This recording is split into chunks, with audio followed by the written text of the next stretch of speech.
Salut à tous et bienvenue dans un nouvel épisode de Ballon Main Corps BMC, la réunion de famille hebdomadaire. Comme d'habitude, ça bouge pas, mais là, ça a bougé. Comme vous le voyez, on est en live and direct. Ça dit quoi, friandise? Comme d'hab, toujours content de se voir en live. On profite quand même Ah, pour mon se gars, checker. va. Pour une fois qu'on peut se checker Ah ouais, pour de vrai. en live. Sans interférence, sans rien. Voilà. Mon gars Q. Attends, on n'a pas encore intérêt. Non, attends. Mais je suis là quand même, c'est bon. Ouais, il est là, quand même, Ouais, ça va, ça cool. va. Il est là, il est là, il est là. Non, ça va très bien. Franchement, un grand plaisir de se retrouver.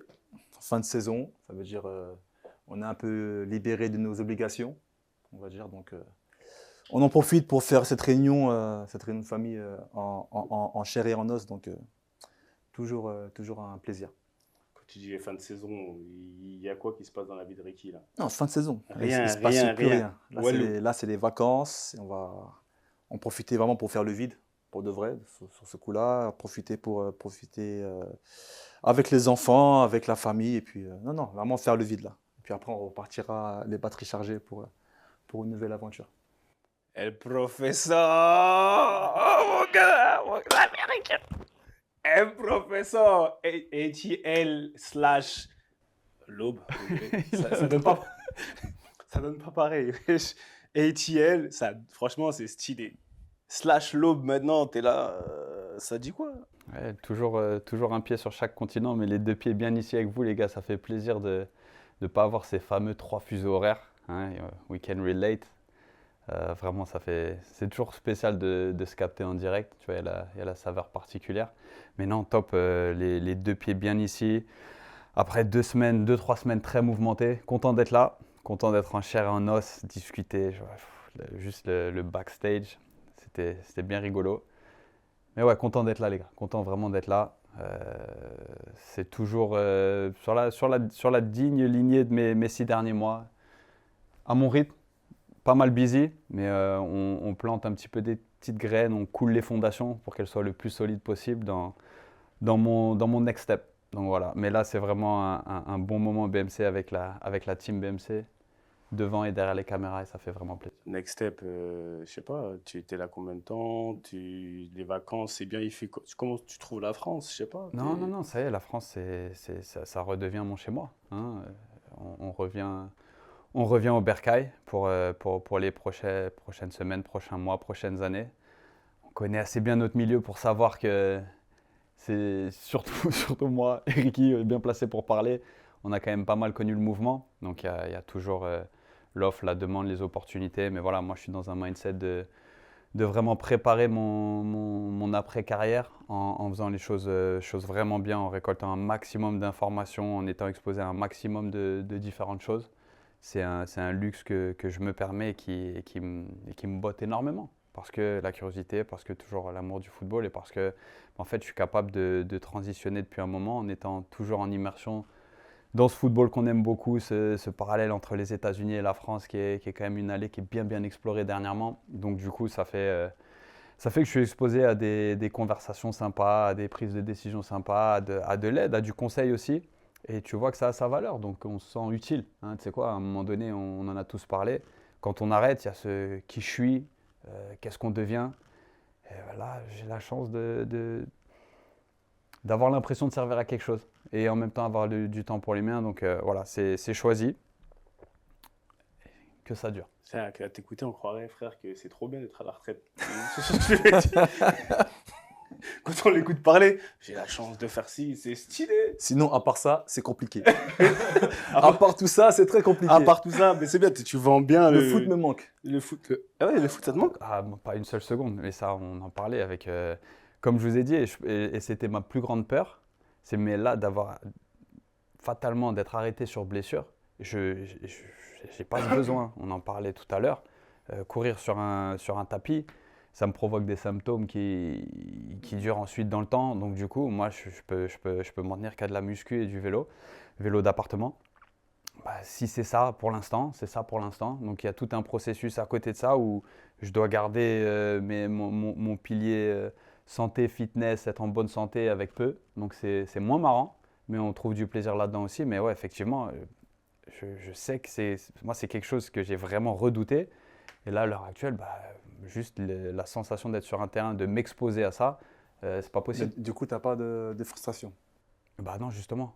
Justement, j'en ai vraiment Ok. pas parce que, comme je t'ai dit, j'étais au bord des terrains. Voilà, que ce soit dans le coaching, j'ai même entraîné. Des fois, après des entraînements où tu fais quelques frappes et tout, je développais des symptômes. Donc, je me dis, je peux pas avoir de frustration de me dire, j'ai de la frustration quand je vois des comportements, j'ai de la frustration quand je vois des résultats, j'ai de la frustration quand. Ça, c'est un autre problème. Parce que j'étais encore assez proche, tu vois, j'étais encore proche de pas mal de vestiaires, de pas mal d'équipes et je vois comment ça se passe pour eux et ça me frustre. Mais elle est là, ma frustration, plus dans le qu'est-ce que tu peux apporter qui n'est pas sur le terrain. Hey, non, el professeur, j'ai pas mon bouton. Ah, el professeur, we call him el professeur. Ouais, London, Paris, London, qu'est-ce qui se passe vite fait pour vous qui nous suivez toujours? Non, pas, alors là, c'est vraiment les vacances. Ouais, je suis en vacances, officiellement en vacances. T'as pas la finale de la Je club. la fais pas. Ah, tu la fais pas. Je fais pas la finale de la Club World Il a Cup. fait trop chaud à Miami. Je te dis, déjà, c'est à New York, déjà, c'est au MetLife. Et non, je vais pas la couvrir. Je devais. On peut en parler même parce que c'est un sujet. Tu sais, à la base, tu m'avais demandé ouais, comment tu trouves. Est-ce que tu es excité par la hype de la La Club World Cup? compétition, ouais. Non, mais une fois que tu es là-bas, en fait, ça reste du football, tu vois. Et comme avec vous avez suivi pendant toute la saison, je commence à prendre un peu goût, on va dire ça comme ça, à ce métier ouais, de consultant, d'être au bord de terrain. Activité. Ouais. Cette activité, exactement. Et c'est ce qui me rapproche le plus du foot, au final. C'est ce qui me garde le plus proche du foot. Donc, Du coup, elle était comment l'atmosphère là-bas? l'atmosphère, elle C'était était. entraînant, tu sentais Bah, j'ai envie de te un dire vrai que. élan ou c'était Non, vraiment. non, il n'y avait pas. C'est un peu à l'américaine, j'ai envie de dire. Enfin, un peu fabriqué, t'as capté. Parce que c'était fabriqué. Et à la base, tu sens que c'était pas authentique. Mhm. Et après, et c'est un peu un des sujets dont je voulais discuter, mais la manière dont ils ont vendu les tickets, à la fin, ils avaient des ambitions qui étaient super élevées. Mm.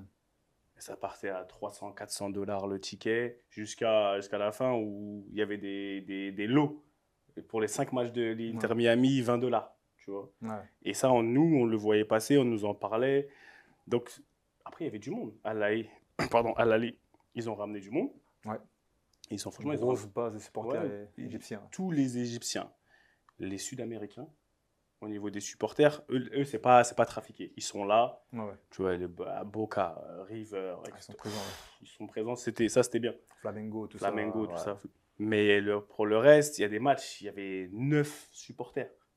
9, tu les comptes 9 comme ça. C'était de la folie. C'est qui ça, c'est sûr, c'est les Néo-Zélandais. Je Ça. crois que c'était Auckland. C'était Auckland. 9 j'y ai pas supporters, ils cru, ont pris moi. 10-0. Ils sont semi-pro. Ouais, Il y ils sont avait semi-pro. professeurs des écoles et tout. Ah ouais. J'ai halluciné. En plus, j'ai vu la manière dont ils se qualifiaient. Tu as le championnat australien avec la meilleure équipe néo-zélandaise et eux, ils sont qualifiés autrement. C'est ça. Ouais, non, c'était En fait, à Auckland, tu as deux équipes. Tu Ah, as c'est une ça. équipe d'Auckland qui joue avec la première la ligue A-League, australienne. avec Ouais. la Ligue australienne. Et tu as cette équipe justement d'Auckland qui fait la Coupe du Monde, qui est vraiment dans la confédération océanienne, en fait. Pour l'instant, Ouais, c'est eux qui représentent l'Océanie, malheureusement. Mais tu vois, c'est pour compliqué rebondir pour eux. sur ce que tu disais, moi j'ai suivi les matchs à Atlanta. On avait plein d'amis, les enfants, l'équipe de mon fils, ils étaient invités à être ramasseurs de balles. Et c'était assez flippant. Parce que le stade vide comme ça, même pendant le Covid, tu sais, ça avait cette allure-là. C'est-à-dire que c'était, ils te boostaient les chiffres, ils te disaient qu'il y avait 20 000 spectateurs dans l'arène. Mais c'est là où la FIFA a peut-être surévalué un tout petit peu les attentes. À savoir, ils se sont mis dans des stades de football américain. Tu as beaucoup de stades, comme ils disent, soccer spécifiques, tu vois, qui sont un peu plus spécifiques au football. J'imagine que si Miami avait joué, encore Miami, c'était le match d'ouverture et tout, mais s'ils avaient joué dans leur stade, le stade durait boosté, la capacité, ça Ça l'a changeait. changé, ouais. Bah, au moins, tu aurais peut-être eu un semblant d'atmosphère ou un truc qui te fait dire que, ok, là on est dans la Coupe du Monde des clubs et pas un espèce de showcase à l'américaine une fois de plus. Et c'est là où je pense que c'est un petit peu l'objectif de cette coupe, tu vois, c'est remplacer la Coupe des Confédérations et c'est un mock trial, tu vois, c'est un galop d'essai. C'est un galop d'essai. C'est un galop d'essai C'est par un rapport à la galop Coupe du d'essai Monde pour la Coupe du Monde parce que je pense que là, entre le climat, entre les déplacements, où là, Paris était à Los Angeles et se retrouve à jouer à Atlanta, comme par hasard quand je pars, mais ils se retrouvent à jouer à Atlanta, ils vont être confrontés au climat. Tu as bien vu, l'humidité en Floride, les Égyptiens qui ont l'habitude de la chaleur, mais l'humidité, c'est autre chose. À la fin, je les voyais, ils restaient 5 minutes au sol et tout. Tu sais que c'était pas une blessure. C'était laisse-moi retrouver mon souffle. Tu vois, et c'est quelque chose où ça va être vraiment intéressant parce que, par contre, les Brésiliens, ils étaient en pleine bourre. Et c'était leur 77e match, je crois, Flamengo cette année. Ouais. Et ça, mais ils sont en pleine ça- saison. Ils sont en pleine Bah oui, ça va être saison. Ils sont rarement. encore en saison, ils ont sont des encore gros en saison. effectifs, il y a des championnats aussi un peu mineurs là-bas, donc ils vont beaucoup tourner. Mais les Brésiliens, ils prennent ce championnat très au sérieux. Enfin, cette compétition, ils la prennent très au sérieux. Donc, Tu te rends compte ça reste des du matchs Khalis intéressants. qui a gagné, de l'argent qui a gagné dans Mais ce vrai, on c'est en aussi. parlait aussi, la qualité des joueurs, elle est hyper importante. Maintenant, les Brésiliens, ils sont capables de retenir leurs meilleurs joueurs et d'en faire des Flamengo a une sacrée équipe, Botafogo a tout gagné, Fluminense c'est fort et vraiment, tu l'as vu, tu vois, Flamengo c'est fort. Palmeiras, C'est c'est pas mal aussi. Palmeiras, c'est pas mal aussi. J'ai pas vu. C'est pas mal. Faut pas, il y a trop, des fois c'est trop tard en plus les matchs. Mais donc, ouais, voilà ce qui se passe. Après, je peux faire un peu jongler avec mes autres activités, et mon activité principale, mais c'est ce qui, c'est les news, et voilà. Donc, personnellement, moi je suis bien en vacances, je suis bien. Tu peux te projeter sur la prochaine saison à tous les niveaux. En passant, s'il vous plaît, là c'est trop bien, on peut le faire comme ça. Écoutez-moi, là, on est là, on appuie, d'accord, on s'abonne, parce que là on est en direct et il y a beaucoup de choses qui vont se passer. On s'abonne, on appuie sur la cloche, on suit tous les réseaux sociaux, on fait tout, c'est important pour nous, c'est la réunion de famille hebdomadaire et c'est important pour vous parce que ce qui est bon pour nous, c'est bon pour vous. Donc s'il vous plaît, on appuie. Bon, là, on est dans. C'est bon, c'est fini. Comment tu vas? On s'aime beaucoup. On se connaît depuis qu'on a 12 ans. Ça va. C'est bon. Franchement, on est là. Ah, comment tu vas? Ça fait trop plaisir de te voir. Poussez-vous, là. Venons, on parle. Bon, allez, c'est la dernière. On vous dit, c'est la dernière. Pas de BMC, bien sûr. C'est la dernière de cette saison. Comme l'a très bien dit Ricky, on part en vacances un petit peu. Et il faut repréparer la saison prochaine. D'accord? On va faire un bilan, mais un bilan un peu, pas particulier, mais plus spécifique parce qu'on devient un peu intéressant. Je voulais juste vous demander déjà, par rapport à cette saison, que ce soit saison footballistique et saison BMC, parce qu'on a fait beaucoup d'épisodes, on a fait beaucoup d'intervenants, il y a beaucoup d'invités qui sont venus, et entre nous, on a fait des thèmes qui, pour moi, certains ont été plus marquants que d'autres, d'accord? J'aime bien. Franchement, en direct, quand je te vois comme ça, parce que tu dois remonter la balle. Ouais, mais là, là, je creuse. Hein. Je sais que tu commences à creuser. Ça Je commence, cherche les différentes Donc, à un moment donné, je vais savoir, comme interventions, ça, tout ça. enfin non, même pas consciemment, instinctivement, pardon, c'est le terme que je cherchais. Si tu veux nous donner un thème qu'on a abordé, qui tient à cœur et que tu peux relier à ce qui s'est passé pendant la saison. Parce que cette saison footballistique, il y a beaucoup de choses qui sont passées. Dernièrement, on a parlé de l'avènement des jeunes et des réglages de marché, je te mets un peu, tu vois, des trucs comme ça. On a parlé des lofts, on a parlé de tout un tas de choses, d'accord? On a parlé, il y a eu le truc avec Rudy. Enfin, il y a eu beaucoup de choses, parce qu'on ne se rend pas compte. D'abord, je veux savoir, c'est lequel pour toi qui t'a marqué et pourquoi? Et après, on va redévelopper dessus parce que pour moi, il y a des gens souvent sur Internet et tout, ils m'écrivent, ils disent ouais, vous n'avez pas assez poussé sur telle chose, vous n'avez pas assez poussé sur telle chose. Je dis bah c'est le moment de. Déjà, ce qu'il faut dire, c'est très très compliqué de ressortir un sujet spécifique parce que moi, je tiens à le rappeler hein, pour ceux qui nous suivent et savent qu'on a vraiment essayé de couvrir tout ce qui se passait dans le foot et autour du foot. J'ai le souvenir de grandes discussions, que ce soit déjà à Clairefontaine, avec Gara, avec M. Raviot, reparler de l'éducation à travers le football, de reparler de l'INF, les discussions qu'on a eues récemment avec M. Videra, le coach du Mans. Franchement, c'était vraiment intéressant. Et c'est dur de sortir un sujet spécifique, mais moi, si je dois vraiment en extraire un qui était vraiment intéressant et qu'on n'a en effet pas assez exploité, je dirais, c'est vraiment ce sujet du potentiel du jeune en fait. Quand on parlait un peu de... Mort dans le potentiel. C'est ta phrase. Ouais, ça c'était vraiment au tout début de notre podcast, on a parlé de ça, de genre de Rest in Potential, RIP. Mais c'est surtout le potentiel du jeune, le voir trop beau, trop vite, et l'anomalie de ses talents, en fait, de ses Wonder Kids. Soit Lamine Yamal, Kylian, et tout récemment aussi des joueurs comme comme Mbaye, enfin tous les joueurs qu'on a énumérés. En plus, un épisode qu'on a fait il n'y a pas très longtemps, qu'on a fait il y a quelques semaines. Mais c'est vraiment un sujet qui me tient à cœur parce que moi, je rentre personnellement dans la formation en tant que formateur, en tant qu'entraîneur. Et c'est vraiment un sujet que j'ai vraiment apprécié. Après, on peut en parler, on peut en Voilà, reparler, regarde, on peut. c'est très bien. C'est très bien. Si dès là on est pragmatique et tu commences, tu t'enchaînes par rapport à ça, si on donne les clés à Ricky aujourd'hui, les clés, hypothétiquement, Ricky, tu as toutes les clés.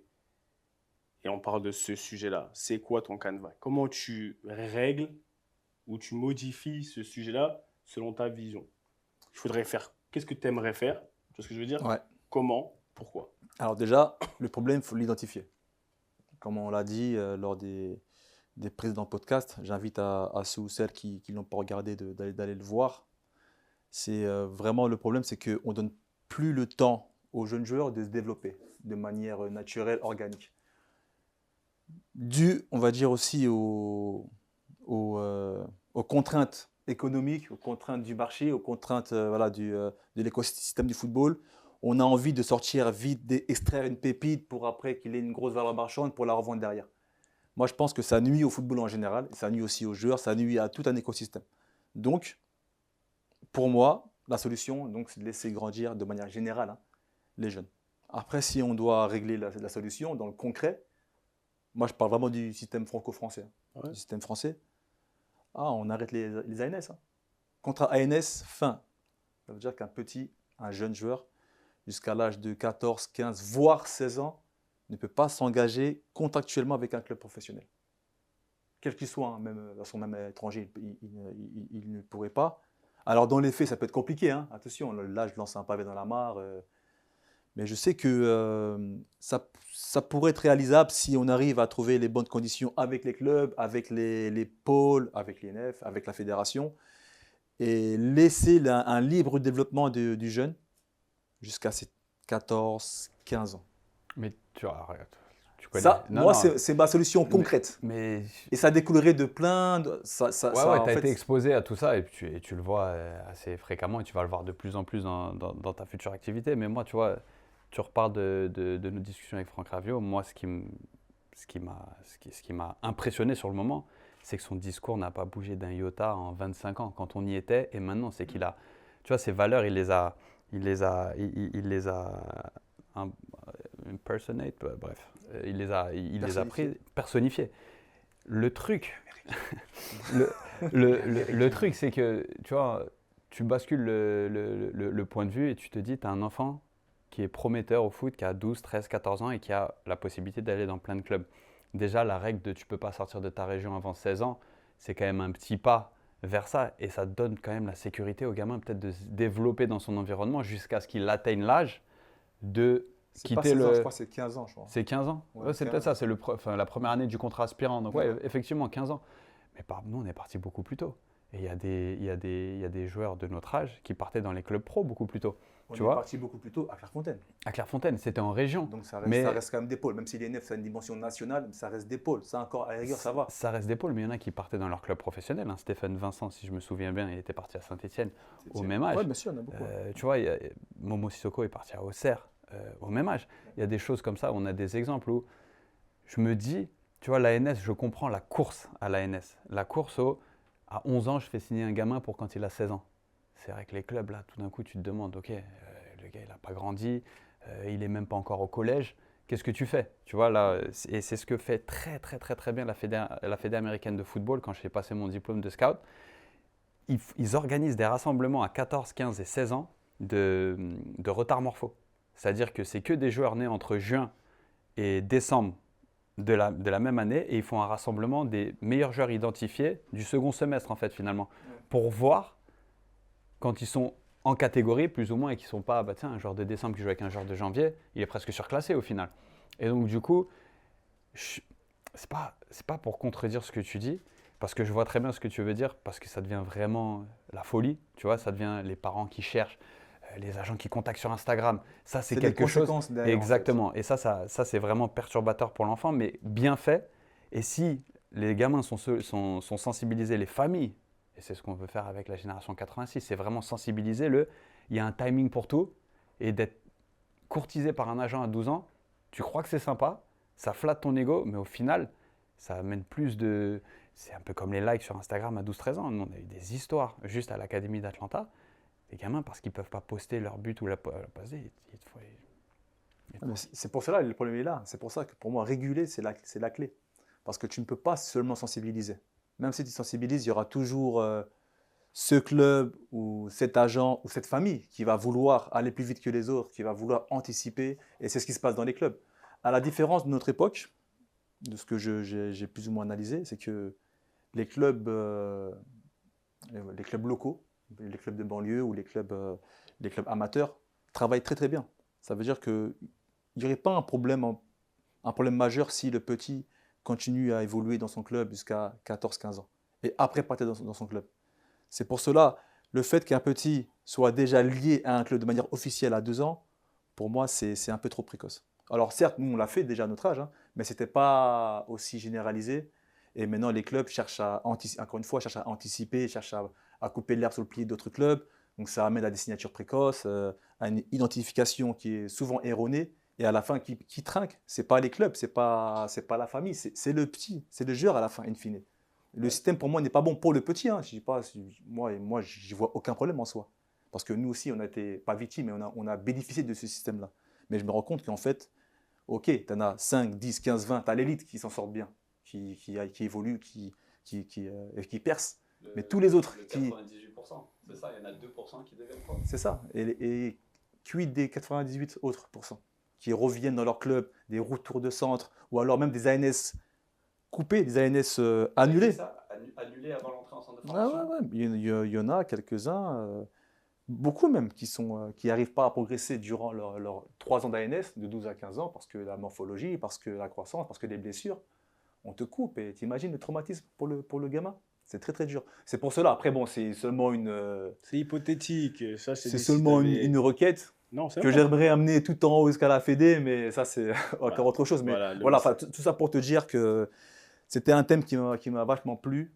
On a réussi un peu à analyser, identifier aussi ces fameux genres précoces, ces anomalies finalement dans le football et ne pas en faire une généralité. Donc ça, on a bien débattu là-dessus et c'est vraiment un sujet qui me tient à cœur et c'est un sujet que j'espère dans les prochaines saisons, les prochaines semaines qu'on pourra continuer à creuser avec des personnes compétentes. Parce que nous, on en discute, on a un vécu, mais il y a des personnes qui travaillent là-dedans, qui ont vraiment une vraie compétence, une vraie connaissance de ce phénomène-là. Et j'espère qu'on pourra en inviter un, que ce soit un scout, un directeur de centre ou un entraîneur. Un regard. Ils ont un regard plus, on va dire, allez, pas réaliste, mais ils sont dedans. Tu vois, ils sont Ouais. dans la matrice, ils sont en plein dedans. Nous, on est quand même observateurs, on regarde, on a une expérience, mais je pense que le ressenti, il est différent. On a une vision différente, déjà par rapport différents aussi. des intérêts différents. Et comme on l'a dit, il y a beaucoup de théorie et il y a de la pratique. Et là, ce qu'on veut faire ici, nous, c'est donner des choses pratiques. La théorie, c'est bien. La pratique, c'est mieux. Si tu avais… Je voulais t'insulter quand tu arrives avec ce thème parce que même pour un jour comme aujourd'hui, on ne connaît pas les thèmes.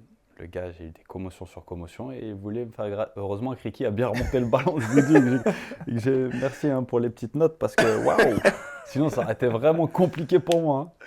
Non, mais après, ouais, Ricky, là, tu as brillé plus que tu ne en cette période post-finale NBA. Crois-moi, tu as été un meneur incroyable.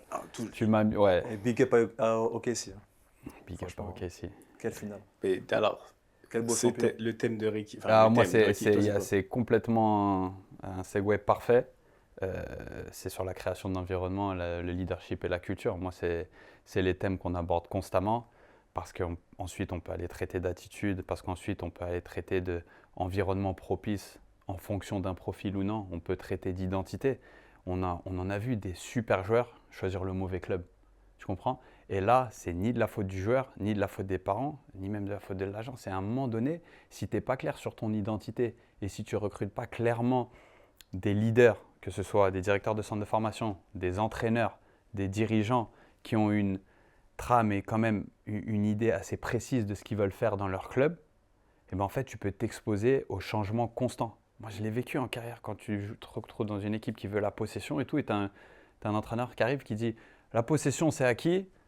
Maintenant, on va être plus dynamique, il faut qu'on soit plus agressif et il faut qu'on soit plus dans le contre-pressing. » C'est super. en théorie, mais en pratique, c'est hyper compliqué. Et au final, quand tu es joueur, tu te dis, ok, c'est juste un petit ajustement, mais quand tu changes ton angle de vue, du point de vue de leadership, du point de vue des preneurs de décision, c'est un crime. Parce qu'au final, tu as construit un effectif pour un certain style de jeu. Sans vraiment chambouler un effectif, tu te retrouves à changer les attentes sur le terrain, fatalement sur les attentes hors terrain.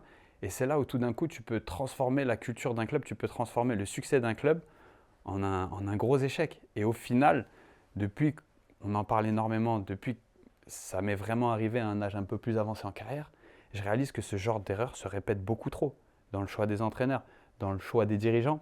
Et c'est là où c'est un thème qu'on aborde énormément. C'est quand tu es joueur, tu ne peux pas juste suivre la proposition de contrat, le salaire, l'opportunité et les qu'en dira-t-on. Ce qu'en dira-t-on.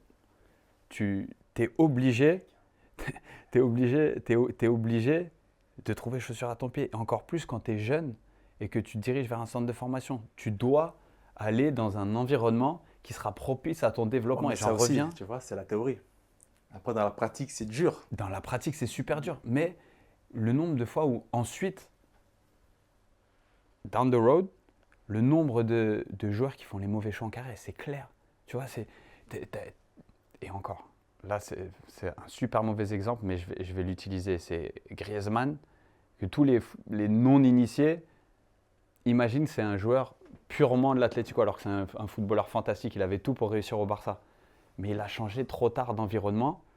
Et au final, c'était un vraiment mauvais choix de sa part, alors que c'était un joueur à son prime, champion du monde, et qui, dans le même championnat qu'il a pratiqué toutes ces années. Tu comprends? Et donc là, il y a des choses comme ça, où tu as beaucoup de monde, beaucoup de joueurs et beaucoup de facteurs. Et quand tu es en immersion un petit peu dans les transferts, tu vois de temps en temps des noms qui arrivent sur les bureaux des directeurs sportifs, les scouts et tout. Tu te dis, mais tu connais notre club ou pas?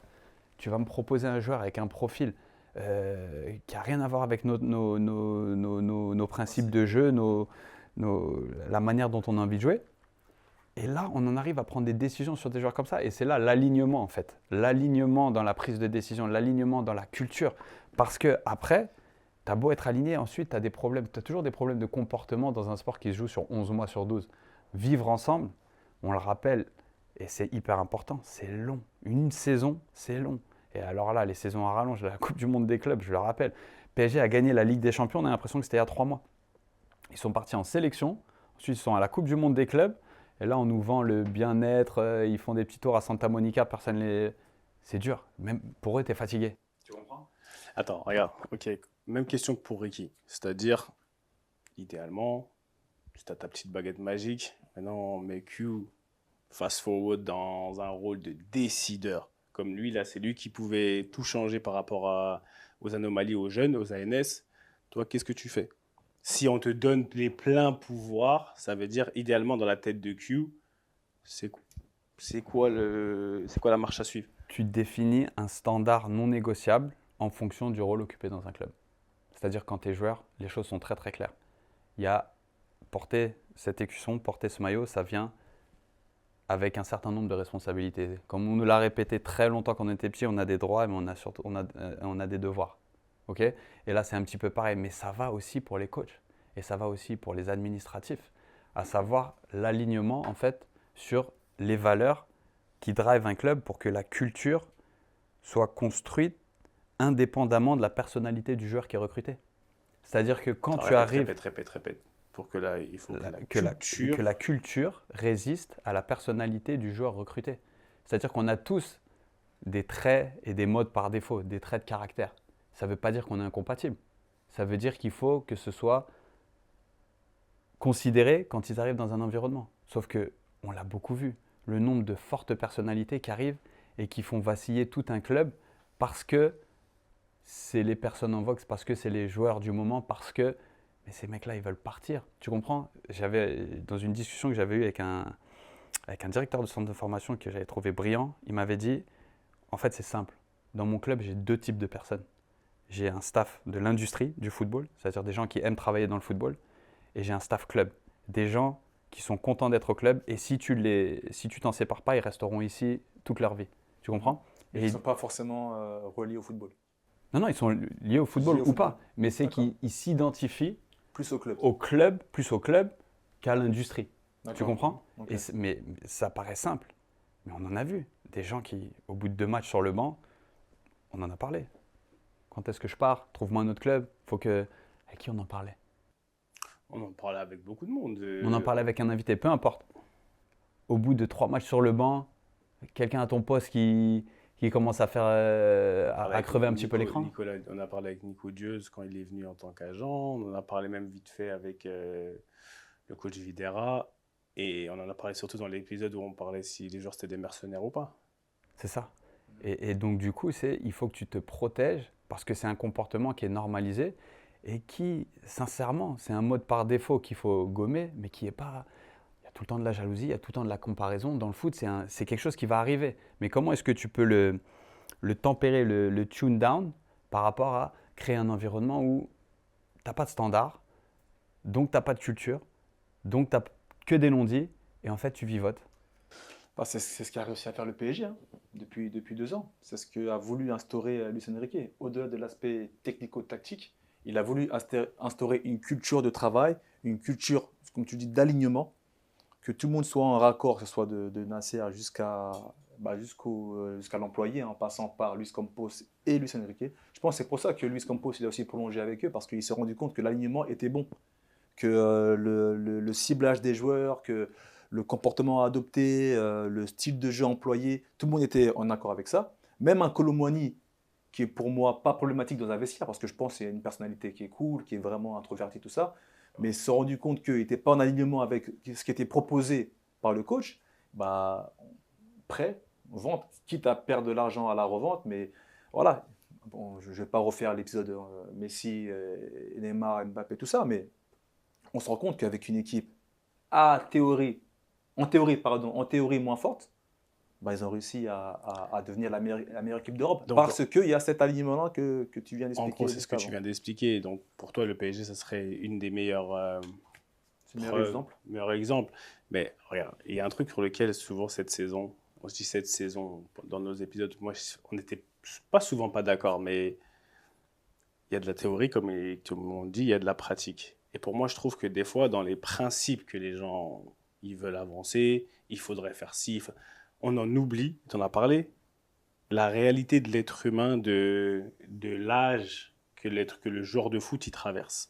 C'est-à-dire qu'aujourd'hui, on parle beaucoup des anomalies, des jeunes, on en a parlé dans un des derniers épisodes quand je disais que pour moi, on leur demande des choses, des pensées d'adultes ou vraiment des réactions d'adultes, vraiment d'hommes mûrs, alors que dans leur développement, c'est des enfants. Et je pense qu'il y a des erreurs, comme tu dis, il y a des mauvais choix. Tu as parlé de mauvais choix tout à l'heure, dans les mauvais choix de carrière. Mais comment tu vas faire une carrière sans mauvais choix? Je ne même pas sans choix, mais sans mauvais choix. Et en fait, je trouve que les gens aujourd'hui, ils idéalisent trop une situation de football qui, pour moi, qui humainement parlant, c'est juste impossible. On sait que c'est impossible. C'est impossible. Bah, parlons des choses qui sont réelles. Non, mais justement, c'est pas parce que c'est impossible qu'on ne peut pas le soumettre ou le théoriser et essayer de le mettre en pratique. Bah alors, ça veut dire que c'est possible alors, si on veut. Non, si on veut. C'est pour essayer de tendre vers cette perfection-là. Parce qu'on sait, comme tu dis, c'est impossible. Donc, on essaie de tendre vers cette excellence-là, parce qu'à la fin, ça devient quoi? Ça devient de l'excellence. Luis Enrique, quand il a commencé à mettre en pratique ou en théorie ce qu'il voulait mettre en place, qu'est-ce qui s'est passé? Bah, il s'est fait insulter, Ouais, mais il s'est fait lâcher. Il l'avait déjà fait. Les choses comme ça, en fait, moi Comment ça, il l'avait déjà fait? Le modèle qu'il met en place Oui. Au PSG. Il l'avait déjà fait avant au Barça ou en fait, en Espagne. C'est un modèle qu'il a pris, que c'est des concepts et des valeurs, pour moi, des convictions qu'il a, qui ont déjà fonctionné à des niveaux plus ou moins différents. Mais il y a de quoi s'appuyer sur. Tu peux s'appuyer sur quelque chose. Aujourd'hui, je trouve que souvent, on théorise beaucoup les choses, on devrait. On parle, je prends l'exemple d'une anomalie, on parle de Lamine Yamal. Je reprends l'exemple, Lamine Yamal, c'est un bébé. Quoi qu'on dise, je mets au défi, parents, tout observateur du foot qui a 17 ans est aussi médiatisé, autant enflammé, de ne pas avoir des comportements arrogants, etc. Ici, en tout cas, moi, je sais très bien, je le dis, je le répète plusieurs fois. À un moment donné, je me suis envolé. Mais ce n'est pas parce que je suis mal élevé ou que tu vois, j'ai pas eu vraiment l'environnement. Mais à un moment donné, tu vas t'envoler. Tu ne peux pas non plus après empêcher un jeune ou une personne de partir dans son mauvais chemin. Mais il est de ton devoir, ou alors c'est ton job en tant que, je sais pas, en tant que référent ou en tant que directeur ou que coach, de montrer la bonne voie. C'est comme à Clairefontaine. À Clairefontaine, tu arrives, tu veux que tu arrives en tant que responsable, en tant qu'entraîneur, tu veux vraiment t'installer une certaine discipline, t'installes un certain mindset à avoir. Ouais. Mais tu sais personnellement que tôt ou tard, certains vont vriller, certains vont divaguer ou alors vont fauter. Tout à l'heure, Par il parlait- contre, il parlait tu de feras, Monsieur Rabiot. preuve d'indulgence. C'est comme Lamine Yamal. Lamine Yamal. Là, je vois, c'est une tendance maintenant de tomber sur lui parce que voilà, dès il sort, il profite un peu de sa nouvelle Dès qu'il ouvre sa célébrité, bouche. tout ça. Voilà, tout le monde tombe sur lui. Mais en fait, c'est pas ça. Ok, il faut lui rappeler que voilà, être professionnel, c'est aussi l'humilité, c'est aussi voilà, tu lui montres la bonne direction. Ou pas. Mais après, non, moi je Ou pense pas. que c'est le devoir de chacun, comme certains observateurs. D'ailleurs, j'ai beaucoup relayé sur mes réseaux récemment. C'est le devoir des observateurs de rappeler à Lamine Yamal la marche à suivre si tu veux devenir un grand ou un très grand. Comme l'a fait Ronaldo, comme l'a fait dans un autre sport, des Jordan ou des LeBron. Ils avaient un certain standard pour vraiment atteindre vraiment the greatness. Si Lamine Yamal veut arriver à ce niveau-là, il y a un chemin à prendre. Non, ce que je veux Par dire, c'est pas ça. Par contre, on peut accepter le fait qu'il puisse avoir des à côté, qu'il puisse un peu divaguer. Il faut faire preuve de mansuétude. Ce que je veux dire, c'est que par exemple, tout à l'heure, Et là, la différence. Ouais, il a mentionné par exemple, Franck Raviot. Franck Raviot, pour moi, dans le monde, aujourd'hui, c'est un de nos références, c'est le gardien du temple. Dans le monde dans lequel on vit, et je parle de l'environnement dans lequel moi j'ai grandi, dans lequel on a grandi, c'est une anomalie. Bah, ça ne devrait pas. Attends, je t'ai Pour pas moi, dit, ça ne devrait j'ai pas pas. dit que ça devrait. Mais il était au bon endroit, au bon J'ai moment dit pour que nous. Pour moi, c'est une anomalie. C'est pas le commun des mortels d'avoir une personne qui est capable d'incarner ce que Monsieur Raviot il incarne pendant, ça fait combien? 25 ans. On l'a connu il y a 25 ans. Aujourd'hui, c'est la même chose. On a fait l'épisode cette année. Ce que je veux faire comprendre, c'est que il y a une réalité. Maintenant, comme ces joueurs-là, c'est des anomalies, et que tu l'as bien dit toi-même, il n'y en aura pas tout partout. Et la norme, c'est même pas la norme. C'est pas la norme. Des Franck Raviot ou on va dire des envies, comme tu voudrais, tu vois, d'alignement parfait. On se comprend, la perfection n'existe pas. Aujourd'hui, pour moi, c'est pas réaliste. Ça veut pas dire qu'on ne veut pas essayer de tendre vers ça. Voilà.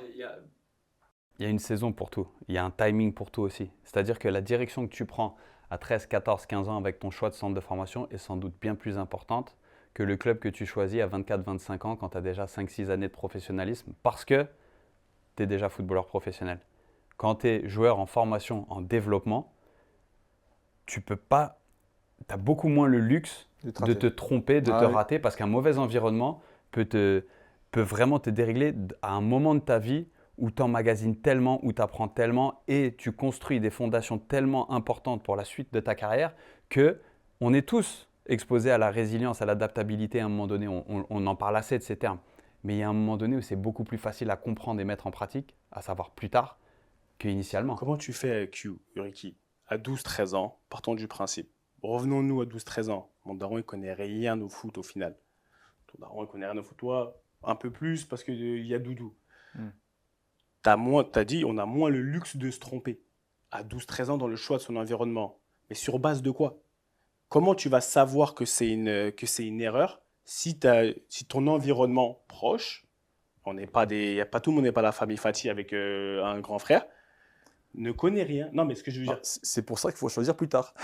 Donc pas d'ANS avant 14-15 ans. Non, mais C'est pour ça qu'il faut des bons leaders dans les clubs. C'est bon, c'est fini, c'est bon, allez. Mais tu vois ce que je veux dire? À la semaine prochaine. On va rentrer dans un truc où, quand tu décortiques un petit peu, j'entends, mais fin des fins, le papa qui est au quartier, ou même n'importe quel environnement qu'il ne connaît pas, il va devoir aller naviguer un peu à nu. Il va faire cette erreur.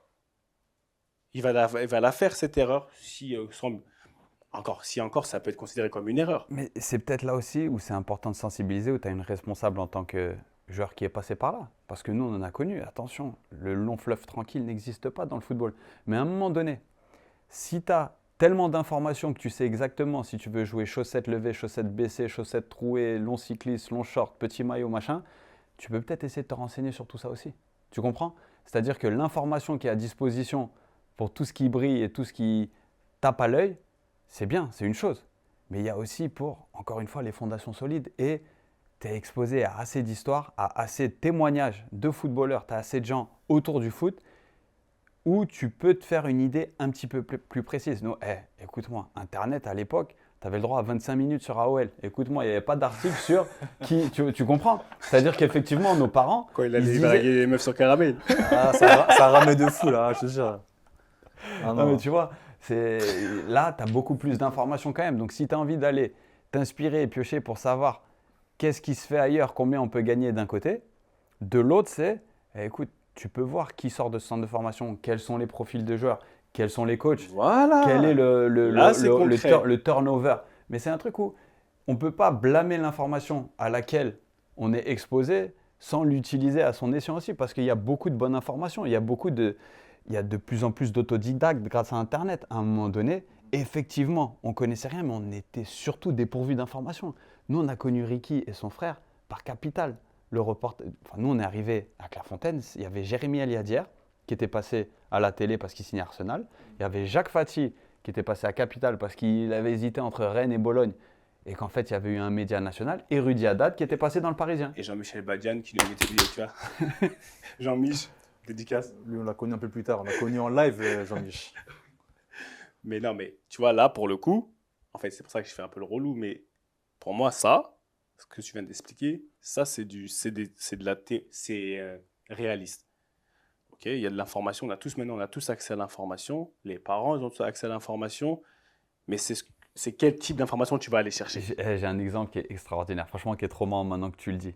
Parce qu'on disait, tu vois, les agents t'aident à prendre des directions et tout. Et là, sur une négociation de contrat où des bonus ont été proposés à un joueur, l'agent est capable de revenir faire une contre-proposition en citant tous les joueurs qui avaient atteint les objectifs fixés par le club pour son joueur. Et il n'y en avait que 3 ou 4, tu vois, finalement.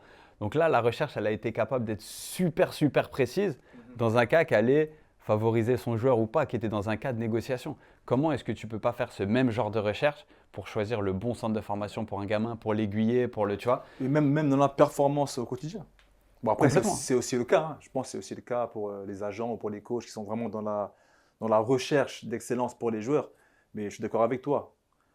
L'énergie qu'on peut dépenser, enfin qu'on peut vraiment mettre en avant pour son joueur, pour ce genre de négociation, il faut aussi le mettre aussi à bon escient pour d'autres choses. Pour la découverte d'environnement, pour aussi l'apprentissage, même le développement de son joueur de manière générale, et pour le sensibiliser. C'est super important. Ça dépend beaucoup D'où l'importance de l'entourage. De l'entourage, et ça dépend ce qui te motive au final. C'est ce qui Il y a ça revient, aussi. tu vois. En fait, on en revient à un épisode, on en a parlé vite fait avec Monsieur Perrin, Olivier Perrin, quand il parlait de la motivation, pas intrinsèque un peu du joueur ou de son environnement. Parce que l'information, elle est là. Aujourd'hui, on ne peut pas le dire. Mais pour moi, après, c'est plus un peu dans mon domaine, c'est identifier réellement chez le joueur. Le travail, il est autant à faire chez le joueur que dans sa famille. On en a dit à un moment donné. Pour moi, l'entité qu'il faut le plus travailler, c'est pas le joueur. Aujourd'hui, en tout cas, moi, je parle pour ma part. Si, je le dis, si Monsieur Bassong, père, et Madame Bassong, mère, avaient été enclins à rester des étudiants du football, à apprendre, bah, peut-être que certains choix, je les aurais fait différents, ou si une certaine relation que j'ai eue avec eux, elle aurait été différente.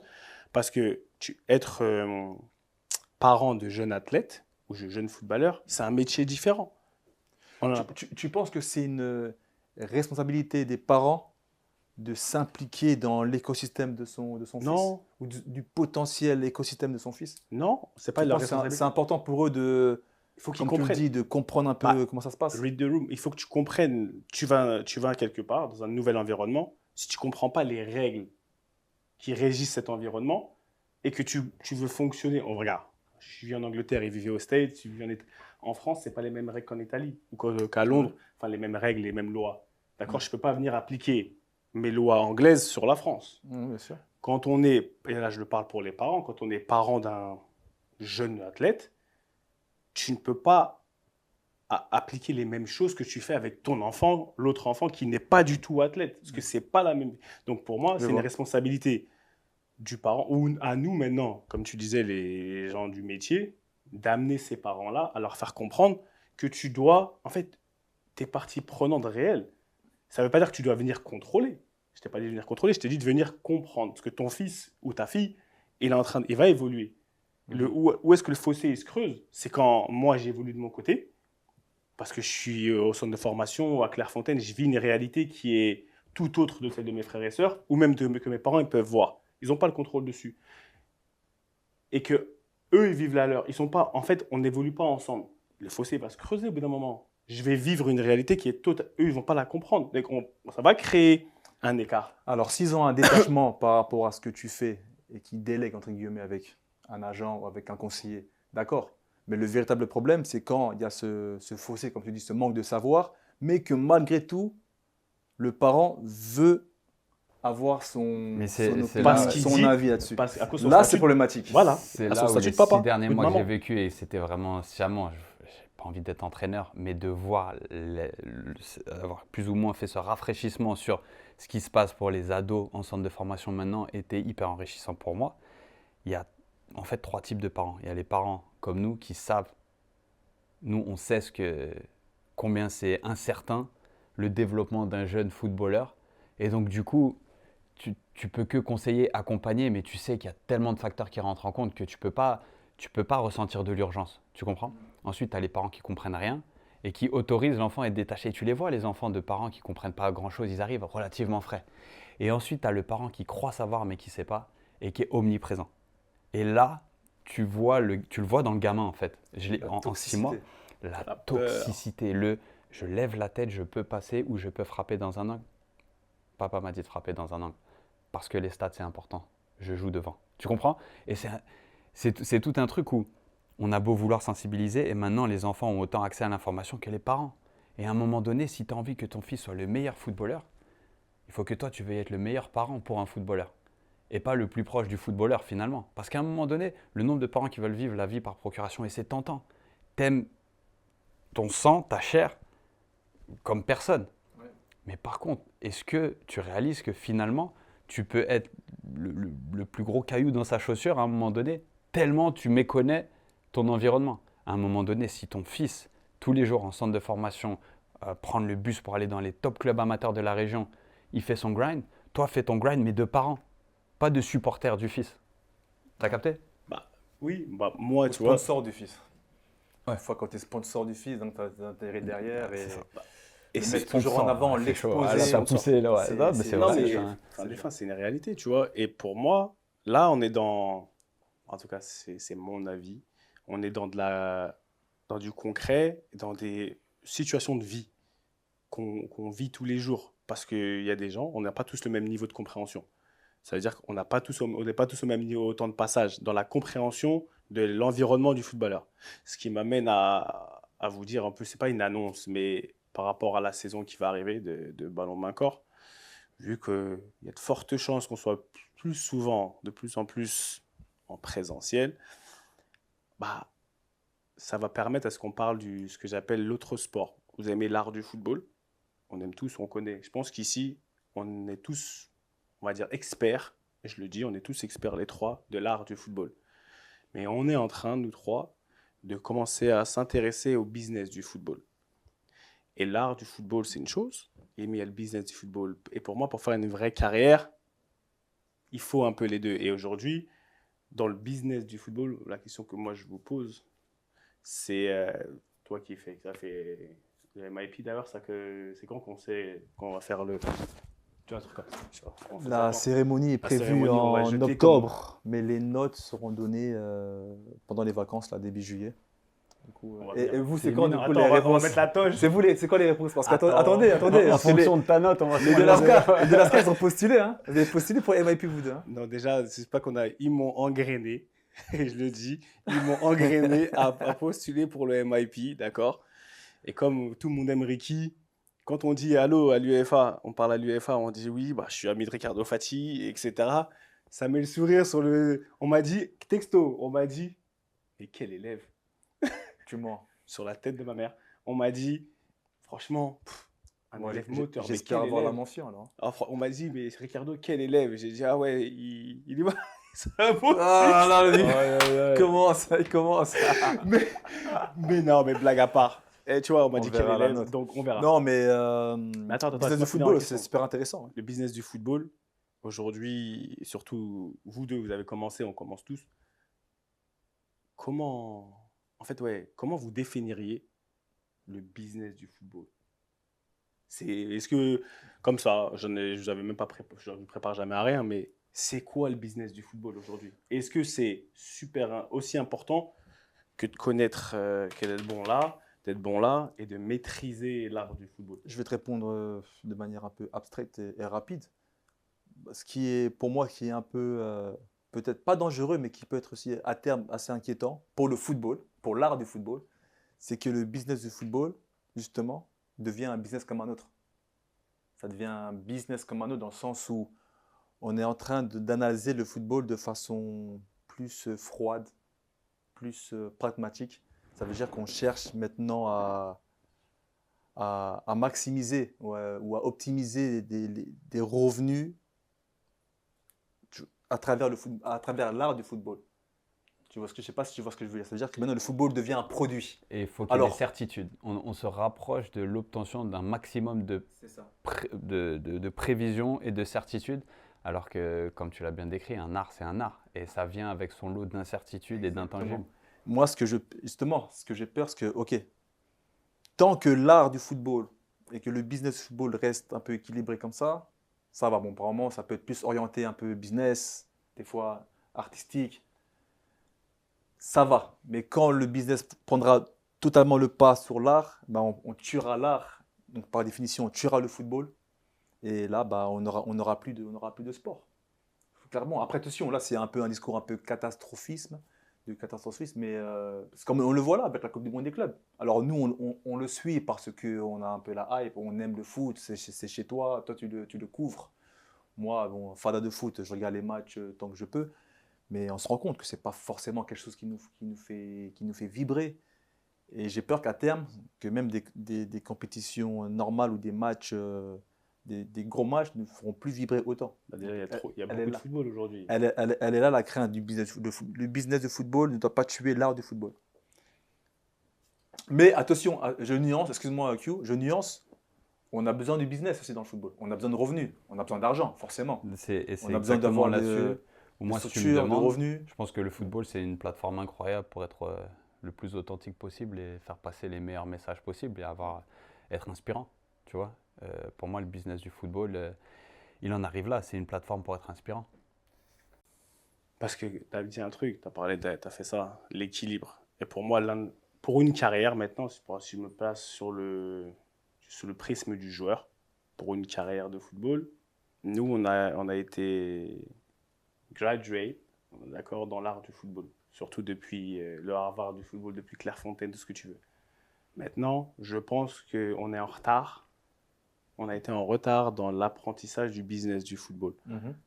Dans l'apprentissage du business du Je suis football. d'accord avec ça. Et nos carrières, On nous l'a aussi presque belle. caché, presque, On nous l'a quelque part. caché.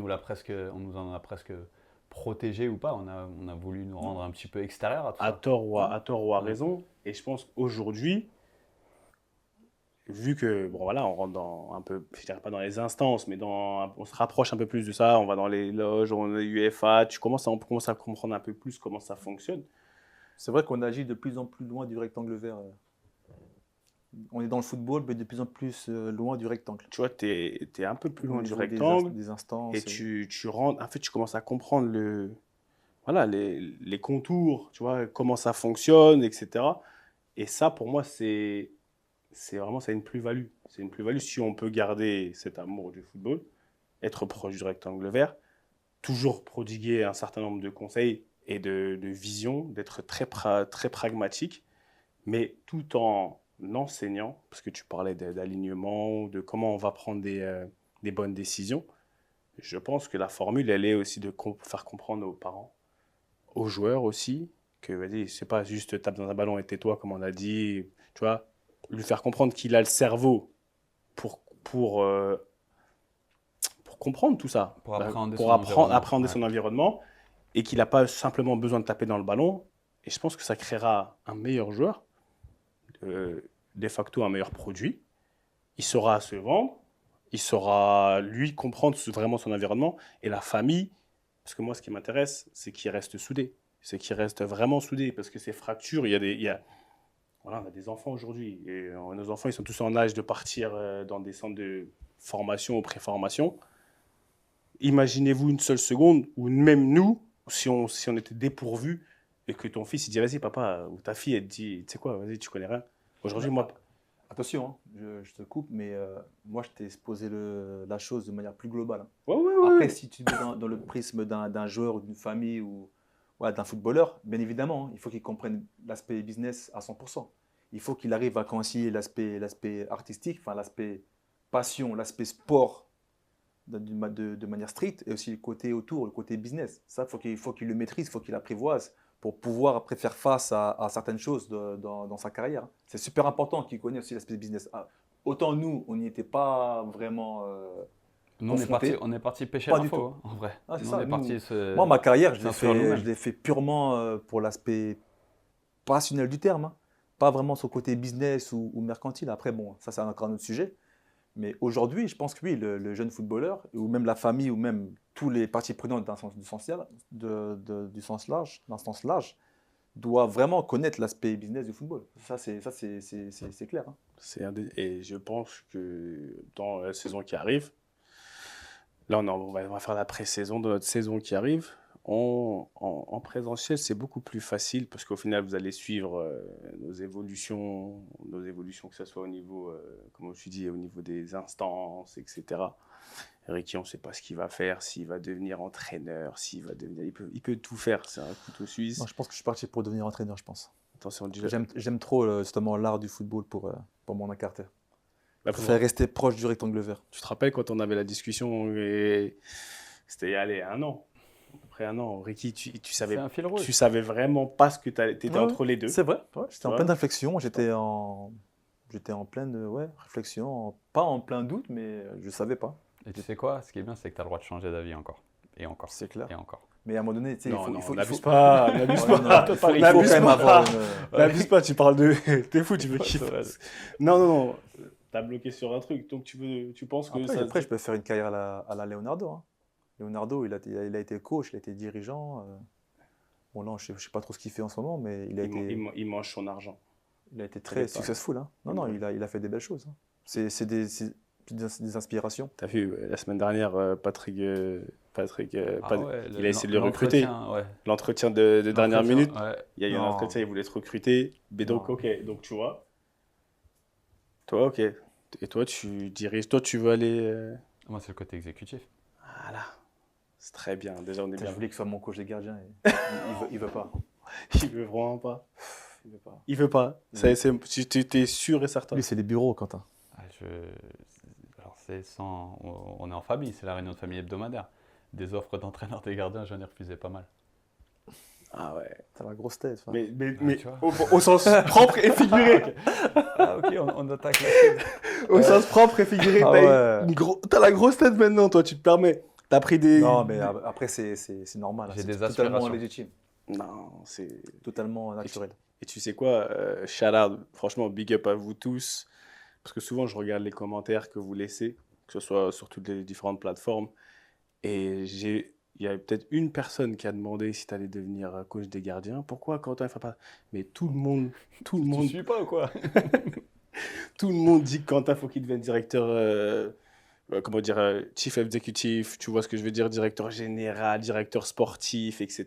Donc, le peuple a parlé. Donc, Et toi, du coup, tu voudrais faire quoi plus tard quand tu seras grand? quand je serai grand, Jacques Martin. Et C'est toi? quoi ton métier de rêve? Mon métier de rêve, c'est de gérer exactement les gens comme vous. C'est-à-dire que c'est de m'assurer que tu puisses performer dans ton domaine d'activité, que tu puisses vraiment, tu vois, comme on dit, c'est en français, gérer les énergies, ton level energy. Ça veut dire que tu vois. Camerounais. Il est camère. Caméra, le continent, juste en passant, d'accord. Non, mais tu vois, gérer ça, et parce que chaque high performer, chaque grand performer a besoin d'une supervision, a besoin de on va dire, de sa personne pour équilibrer, pour gérer ça. On ne gère pas tout seul. D'accord? C'est ce que je fais la majeure partie de mon temps. Ça, c'est mon activité numéro un.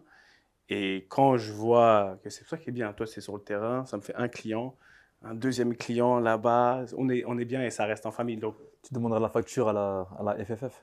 ouais, t'inquiète, on gère avec les uns. Mais mon métier, entre guillemets, pour rester dans la performance, c'est ça. C'est ce que je fais déjà avec certains joueurs, certains clubs. Mais oui, j'ai pas envie d'avoir énormément de personnes à m'occuper. Mais pour moi, un champion reste un champion.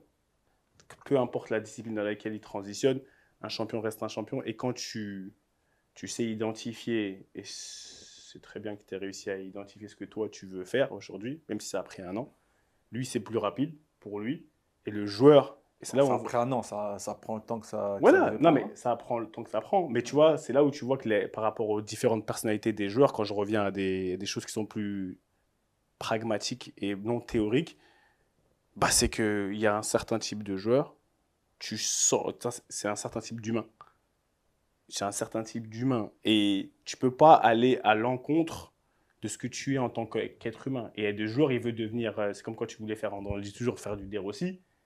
Le jour où tu comprends que tu fais du Fati et que tu es du Fati, même dans ton manière de coacher, on parlait de, tu vois, Thomas Frank, qui est parti à Tottenham. Son adjoint, il s'appelle Justin Cochrane. Il était chez les Spurs. Quand moi j'étais chez les Spurs, il était chez les jeunes. Je le connais très très bien.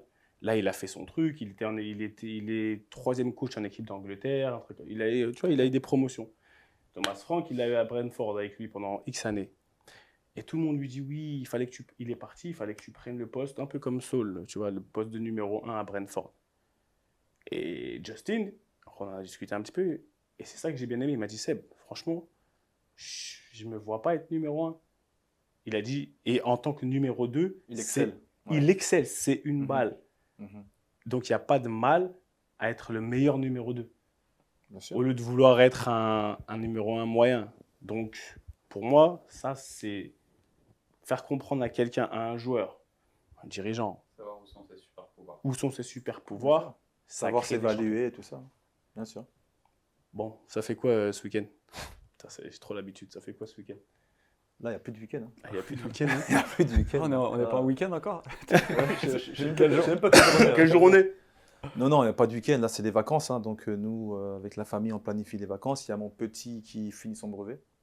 Donc, fin du brevet, vacances express. Et puis, après, déjà direct, hein, on se projette sur, comme tu l'as dit, hein, sur la saison prochaine, sur des nouvelles perspectives, des nouveaux objectifs. Il va l'avoir son brevet. Ah, j'espère. J'espère. Rien n'est garanti pour lui. Hein. Franchement, non, ma fille, elle fait les MOX. L'équivalent du brevet ici en Angleterre, c'est les MOX, tu vois. Non, mais ça va. Non, brevet, ça va. Ouais, Brevet, ça va. c'est dur. Le système anglais, c'est dur. Le brevet, ça va. Donc, ça te dit quoi dans l'aube? Écoute, atterrir. Si vous m'aviez dit que le dress code c'était pyjama, je me serais habillé en conséquence. Il est tu vois. fou, lui. Il est pas fou, lui. Depuis, il croit, il sort de prison de revenir avec Pat Videra. Par contre, je savais pas que c'était une boîte partie là. Ça descend Et encore, ouais, C'était la semaine dernière. Sinon, au niveau des couleurs, je sais pas, au States, peux on nous changer. apprend. Ton sur ton, c'est comment? Je sais pas, il n'y a pas de. Non? Non, on met en place. Ouais, j'aime bien vous faire réagir. Non, ouais, c'est pareil. On est tous les jours, c'est soit un lundi, soit un dimanche. Ça dépend du mindset, mais c'est plus un lundi. Et ouais, non, hâte de voir hâte de me poser déjà, hâte d'atterrir, de mettre en place. Oh, regarde une deux visages. Il a et tout, dit il dans était- le pyjama, le frère. Non, je sais pas. Et non, on met tout en place pour continuer. Mais voilà, c'est cool de se retrouver en live, vraiment les gars, depuis le temps. Ça a commencé de l'autre côté de la rue. On va taire le menu. Mais ouais, Salade de tomate oignon cuit. belles choses en perspective. Ah, c'est bien. Non, c'est bien, c'est bien. Donc, on va continuer comme ça. Pour moi, c'est la même chose. C'est des vacances, on va se reposer. Parce que le repos, c'est important. Le repos, ça ne veut pas dire ne rien faire. C'est-à-dire, c'est un repos actif. C'est pas ça. Quand on court, on ne s'arrête pas. Quand on fait des périodes de pré-saison, là, on ne dit pas t'arrêtes pas, reste en mouvement. Petit trot, tu récupères mieux, tu peux repartir. C'est exactement ce qu'on va faire. Merci à toute la team, déjà, comme d'habitude. Louis, qui est là. Issa, qui n'est pas là. Mohamed, qui n'est pas là. La famille Largouette aujourd'hui. Et 29 grammes, bien sûr, c'est important parce que... Et je ne sais pas à quoi vous pensez quand on vous dit 29 grammes. En tout cas, c'est de la bonne. Merci Ça, pour fallait- merci pour fallait l'accueil en tout cas. Merci pour l'accueil parce que c'est de la bonne. Et dans tous les cas, ce qui est sûr, c'est qu'on va vous revoir très, très, très bientôt. 29 grammes, on est ensemble, on est une équipe, on est une famille. Merci pour cette saison, c'était le feu, comme d'habitude.